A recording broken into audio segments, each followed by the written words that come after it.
Susahnya cari jam One Piece G-Shock. Dan ini yang dapat. まずは仲間集めだ。10人は欲しいな。そして海賊機。よっしゃー、行くぞー。海賊王に俺はなる。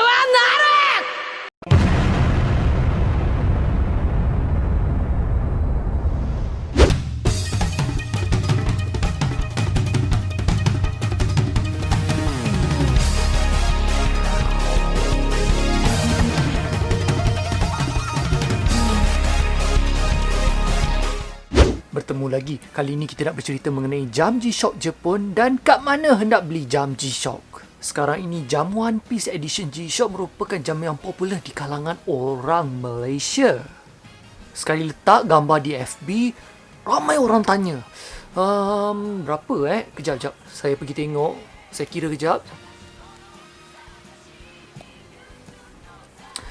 Lebih kurang dalam lebih pada 60 orang, 70 orang macam gitu orang tanya. Di atas permintaan ramai, saya cuba carikan barang di Jepun untuk mereka. Kalau boleh nak bagi pembeli rasa gembira kerana mendapat barang yang diidam-idamkan. Sebagai personal shopper Jepun pun akan turut rasa gembira. Cuma jam G-Shock original One Piece, stoknya sukar hendak beritahu ada ataupun tak. Cuma minggu lepas sempatlah saya pergi tengok sekejap dan tanya ada tak jam G-Shock One Piece punya. Staff jawab memang tak ada. Staff pun kata memang tak boleh book dan tak tahu bila stok akan sampai. Ketika saya sedang tengok jam-jam lain, tiba-tiba staff beritahu stok One Piece Edition 2020 sudah sampai. Seterusnya, beliau beritahu satu orang 1 jam sahaja. Kalau nak pegang sekejap walaupun 5 minit untuk ambil duit di ATM pun tak boleh. Kalau nak beli waktu itu juga. Saya pun pergi ke tempat lain, turun bawah, pergi ke bangunan lain, jalan-jalan sekejap di tempat itu. Dan kemudiannya saya tengok ada benda yang saya nak tengok di bangunan yang dijual jam G-Shock One Piece itu. Dan saya naik balik semula dan saya tengok sudah habis walaupun dalam tempoh 1 hingga 2 jam. Jadi saya balik rumah, saya tengoklah berapa tempat jualan jam G-Shock di internet. Dan sebelum ni, tim kami juga memberitahu bahawa edisi terhad G-Shock One Piece memang sukar hendak dicari. Boleh katakan tiada lah. Dan ini saya jumpa. Kebanyakan jual jam dengan harga hampir 2 kali ganda. Itu cara termudah untuk mendapatkannya. Dari itu kita boleh dapat tahu bahawa kebaran kalian untuk mendapatkannya adalah sangat rendah. Sebab apa? Sebab kedai beritahu last minute. Seterusnya, stok dijual dalam masa sangat singkat. Habis semua 1 hingga 2 jam. Kemudian, kedai tak tahu bila stok itu akan ada buat masa akan datang. Dan kedai tak boleh bagi kita pegang barang walaupun 5 minit untuk ambil duit. Seterusnya, masalahnya tak boleh book. Jadi, saya buatlah sedikit persediaan untuk mencari kedai G-Shock di Jepun. Mulalah keluar mencari G-Shock One Piece Premium Edition. Pertama, pergi ke Ueno iaitu utara pusat bandar Jepun. Masuk saja kedai, terus bertanya dan staf mula beritahu stok tak ada dan habis dijual. Setelah itu pergi ke Akihabara, ada 2 kedai Big Camera, Yodobashi Camera. Di situ saya tanya dan sekali lagi tiada.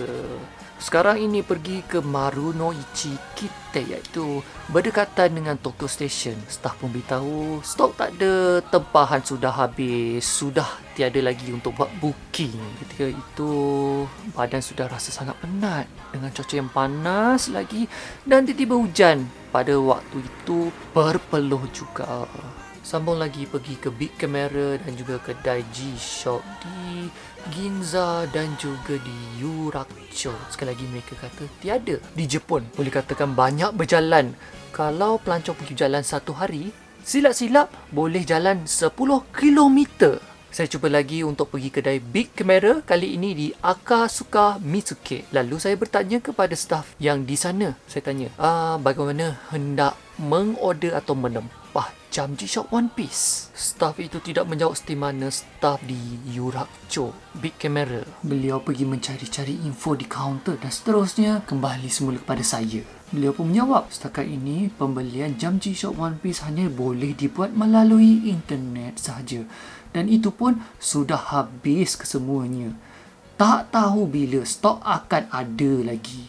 Ingat nak cari lagi tempat lain, tapi iPhone bateri nak dekat habis pula. Kemudian power bank yang di bawah pula terlupa nak charge. Jadi tinggal setengah sahaja bateri. Kalau boleh nak pergi lagi banyak kedai, dan kedai terakhir yang dapat pergi adalah di Omotesando, berdekatan dengan Harajuku. Kaki sudah sedikit rasa sakit kerana berjalan terlalu lama. Air yang dibawa dari rumah pun sudah habis dan tekak sudah haus. Kalau nak beli air baru terasa macam keberatan pula. Kedai yang terakhir ini tengok macam terlalu grand. Seolah-olahnya hanya orang kaya sahaja boleh masuk. Di Omotesando ada pelbagai kereta mewah yang ada di jalan. Contohnya Lamborghini, Rolls Royce dan pelbagai lagi. Jadi ia adalah tempat shopping untuk orang yang berada. Cuma masuk sajalah kerana ada terdampak orang Jepun yang berpakaian biasa masuk dan keluar ke kedai itu. Pergi ke section jam G-Shock dan tengok, memang jam One Piece tak ada. Masih tak jumpa lagi. So that means mungkin ada beberapa jam lagi, jam begini yang saya hanya mampu jumpa sahaja. Tetapi saya ternampak satu jam yang limited edition yang diminta oleh orang lain sebelum ini. Harap dapat beli benda ini. Jadi saya mesej kawan rapat yang pernah bertanya mengenai jam itu. Saya tunggu, tak ada respon. Hanya kawan mereka sahaja yang respon. Agak lama juga menunggu. Jadi bateri dari 7% jatuh hingga ke 1% sahaja. Jadi saya beritahulah saya boleh tunggu dan boleh juga transfer duit. Lebih sejam menunggu, akhirnya bateri mati. Kawan rapat saya itu memang betul-betul mahukan jam itu, tapi apakah daya tidak boleh reply. Kemungkinan sedang bekerja ataupun sedang meeting. I say, kalau saya beritahu awal, bolehlah beliau bersedia, tak perlu tunggu lama-lama. Akibat bateri mati, jadi pergilah ke 7-Eleven terus untuk melihat baki duit. Mungkin dari itu dapat tahu sama ada beliau sudah menjawabnya dengan memasukkan duit untuk beli jam. Tiada transaksi yang berlaku, jadi mungkin pada hari ini tiada rezeki untuk mendapatkan jam G-Shock. Iaitu badan pun rasa penat dan selepas itu pergi semayang di masjid kami Tokyo. Setelah solat, balik semula ke Omotesando menggunakan laluan kereta api yang sama. Jadi ketika berada di stesen Omotesando, berkatakan agak teragak-agak lah, nak keluar tak nak keluar tak nak. Jadi saya keluar je lah, cuba nasib. So saya pergi ke 7-Eleven dan tengok baki duit, tapi masih tiada transaksi. So let's call it a day. Lusanya sekali lagi keluar untuk cari jam, kerana pada waktu itu adalah hari di mana waktu pembukaan kedai baru G-Shock Store di Shibuya, Tokyo. Cuma tak dapat masuk kerana perlu adanya advance reservation untuk masuk ke pusat membeli belah kerana isu COVID-19. Reservationnya pun penuh, jadi tak boleh masuk awal-awal. So, pergilah ke tempat lain seperti di Ueno, Akihabara, juga G-Shock Japan Store Tokyo dan juga Ginza. Masing-masing beritahu stok pun tiada. Kenapa pergi ke tempat sama? Kerana adanya kebarangkalian satu-satu kedai itu mengeluarkan stok secara tiba-tiba. Okey, jadi sekarang stok One Piece tak ada, cuma stok lain saja ada ya. Mari kita pergi cari tempat lain. Ada satu kedai di Omotesando berdekatan dengan Harajuku tidak membenarkan saya untuk mengambil gambar. Sebelum ni saya terambil gambar. Jadi staff itu pergi pada saya dan minta saya untuk delete gambar tersebut dan minta maaf. Jadi sukalah begitu untuk promote kepada orang lain lah kedainya. Pencarian diteruskan setelah lebih 4 jam berjalan di Tokyo. Setibanya di barat bandar Tokyo iaitu Shibuya, jadi pergilah ke beberapa kedai seperti di Shibuya Scramble Square, bangunan baru, tapi mereka buka pun tiada. Alang-alang berada Shibuya, jadi saya terus pergi ke kedai G-Shock yang baru dibuka pada hari itu juga. Disebabkan sebelum ini adanya sistem advance reservation, jadi full. So saya cuba nasib kalau tiba-tiba boleh masuk ataupun tak. Dan alhamdulillah staff di sana memberi saya untuk masuk pada hari itu walaupun tiada sebarang reservation. Jadi saya pergilah ke kedai G-Shock. Di kedai tersebut staff memberitahu stoknya tiada. Bukannya stok sudah habis terjual, tiada. Saya terfikir kedai baru tapi stok tak ada. So tak boleh buat apa.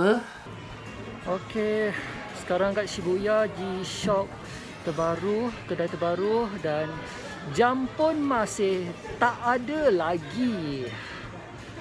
Memandangkan bateri masih hidup, alhamdulillah, so saya pergilah ke Shinjuku, iaitu kawasan pusat komersial utama di Tokyo. Di situ ada beberapa contoh kedai seperti di Yodobashi East, Yodobashi West. Belum lagi masuk big camera yang menjual barangan G-Shock terbaru tahun 2020. G-Shock murah di Jepun yang lain pun ada dijual, tapi G-Shock One Piece Jepun tiada. Memandangkan tak dapat, jadi saya keluarlah dari bangunan dan cari tempat duduk untuk berehat sebentar. Jadi saya duduklah di kerusi, di bench, tapi sebelahnya ada makcik Jepun. Tiba-tiba dia beritahu, duduklah di tempat sini, di tempat makcik duduk, kerana ada angin dan sedikit sejuk. Wah, dalam ramai-ramai orang Jepun yang jarang bercakap dengan orang yang tak dikenali, ada seorang yang menawarkan tempat duduk untuk saya. Dalam penat-penat sebegini, tak sangka ada orang cuba membantu untuk buat orang lain rasa gembira sedikit. Walaupun tak dapat jam One Piece, tapi sekurang-kurangnya orang itu mengurangkan rasa penat lelah sedikit. Okey, jadi jam G-Shock One Piece tiada. So, saya proceed untuk membeli jam G-Shock yang lain. Membantu orang untuk mencari barang yang hendak dibeli rupanya mendatangkan satu kelebihan. Kelebihannya ia berkaitan dengan silaturahim, menyambung tali persaudaraan antara orang yang tak pernah dijumpai dan tak pernah terfikir untuk jumpa. Connection itu pendatang rezeki. Walaupun tak dapat, sekurang-kurangnya dapat tahu jam One Piece di Jepun pun sangat hangat di pasaran. Jadi silap-silap selepas ini kemungkinan jam One Piece kalau nak beli perlu melalui auction dulu. Oh ya, kalian boleh download senarai-senarai tempat untuk membeli jam G-Shock di Tokyo. Tekan pautan di description di bawah dan juga gunakan password ini untuk mendownloadnya. Sekarang ini kami dalam proses untuk membangunkan konten-konten mengenai bahasa senyap orang Jepun. Jadi, tekan like, subscribe dan tekan butang loceng supaya kalian dapat follow up dengan perkembangan video-video terbaru daripada kami. Tengok juga video-video ini. Jumpa lagi. Assalamualaikum.